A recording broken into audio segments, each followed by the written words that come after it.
Unlabeled, unassuming, untested. Ever since the agrochemical tomato called Flavor Saver was deemed fit for human consumption in 1994, there has been a surge of genetically modified foods onto our supermarket shelves. And unlike Europe, there is no mandate in the US for food companies to label products that contain what are known as genetically modified organisms. Rice, corn, peas, soy, potatoes, squash, zucchini, salmon, and milk. All of these foods sit innocently on our grocery shelves next to their organic counterparts. They look the same, smell the same, and even taste the same. But 60% of food that we eat every day has a potentially dangerous secret lurking in its DNA. Growth defects, infertility, disease, and allergies have all been linked to the creation and consumption of genetically engineered food. But somehow, these issues have been swept aside. Questions we should be asking, like where does my food come from and how safe is it, have been buried in the booming new GM food industry. What is GM food? Well, genetically modified food is crops, plants and animals whose DNA has been altered for agricultural and nutritional reasons.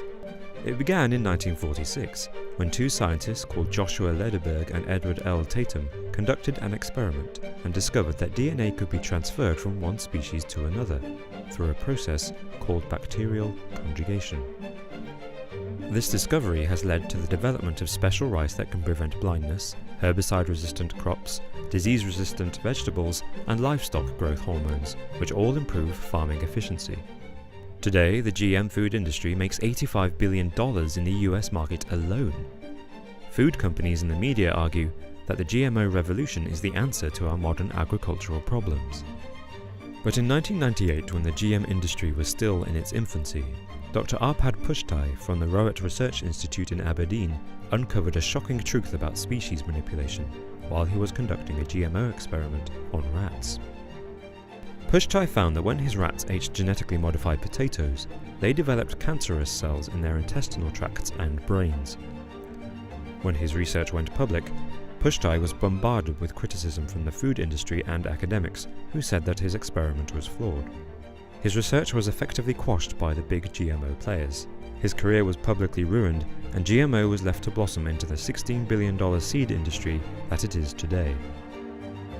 But when huge food corporations like Kraft, Nestlé and Hershey refuse to use GM organisms in their products for the European food market, what does it tell us about the safety of these so-called frankenfoods? After all, to get the results we want, we have to tinker with DNA, which is the blueprint for all living things. DNA is a complex molecule that lives inside the nucleus of a cell. When GM food is produced, biochemists have to artificially force the DNA from one species into another. This involves scrambling a food organism's blueprint, which changes its behavior and characteristics. If human error could be totally eliminated from DNA manipulation, then GM foods could very well be the technological miracle that we are after. By creating herbicide and pesticide-resistant crops, we might be able to provide an adequate food supply for a growing world population and get closer to beating starvation and malnutrition. But disrupting DNA is a tricky business, and skeptics don't think these code-scrambling scientists have a proper understanding of what is really happening in our DNA. Jeffrey Smith is a consumer activist and the executive director of the Institute of Responsible Technology. His research taught him that when biochemists insert a foreign gene into new DNA, they can't determine where it's going to end up on the DNA strand. Depending on where the new gene lands, it has the potential to disrupt traits that are already expressed naturally within the organism, and this can cause some truly weird and devastating results. In 1985, a group of pigs were pumped with a human growth hormone that was designed to make them grow bigger and faster than normal, but the procedure didn't go according to plan. The pigs were born severely deformed. Some didn't even have an anus or genitals. And who's to say this won't happen again? Perhaps next time with even worse consequences. Activists argue that we still don't know enough about gene expression to be playing with the DNA of living organisms. One scary possibility that could occur from eating these foods is that we become susceptible to DNA-related diseases. Like Pushtai's rats and their cancerous intestines, there's a chance that similar DNA mutations could also occur in humans from eating GM foods. and this could cause irreversible genetic damage to our bodies.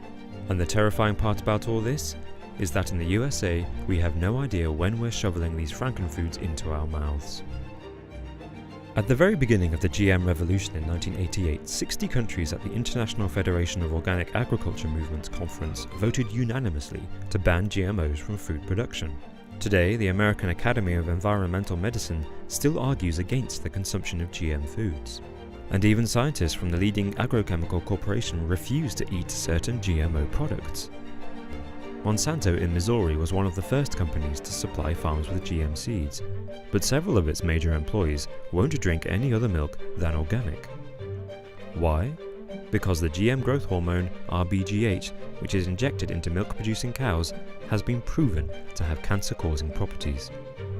GM skeptics say there hasn't been enough testing to determine the outcome of drinking milk from a genetically modified cow. But if you're lucky enough to avoid a GM cancer scare, there are still allergies to worry about. The new proteins added to crops like soybean have been linked to an increase in serious food allergies, which can cause rash, diarrhea, difficulty breathing, and in serious cases, anaphylaxis and death. What's scary about these adverse reactions to GMOs is that they can't be avoided by just leaving those foods out of your diet. Once you've been exposed, the crop's DNA can make it into your own and integrate itself into your genetic makeup. This means that it could be years since you last drank GM soy milk, but you could still suffer from the nasty symptoms caused by its allergenic protein. One of the major differences between organic and GM crops is the way that they grow.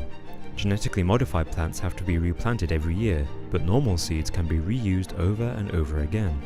If GMO seeds replace these natural seeds, then the Earth's ecosystem could be changed forever. The benefits of GM foods and the lack of regulation for them mean that we could soon live in a future where nothing but genetically modified crops dominate the landscape, and the natural form of wild crops are wiped off the planet. This would leave us totally vulnerable to the dangers of genetically modified food, where every mouthful is a gamble with our life.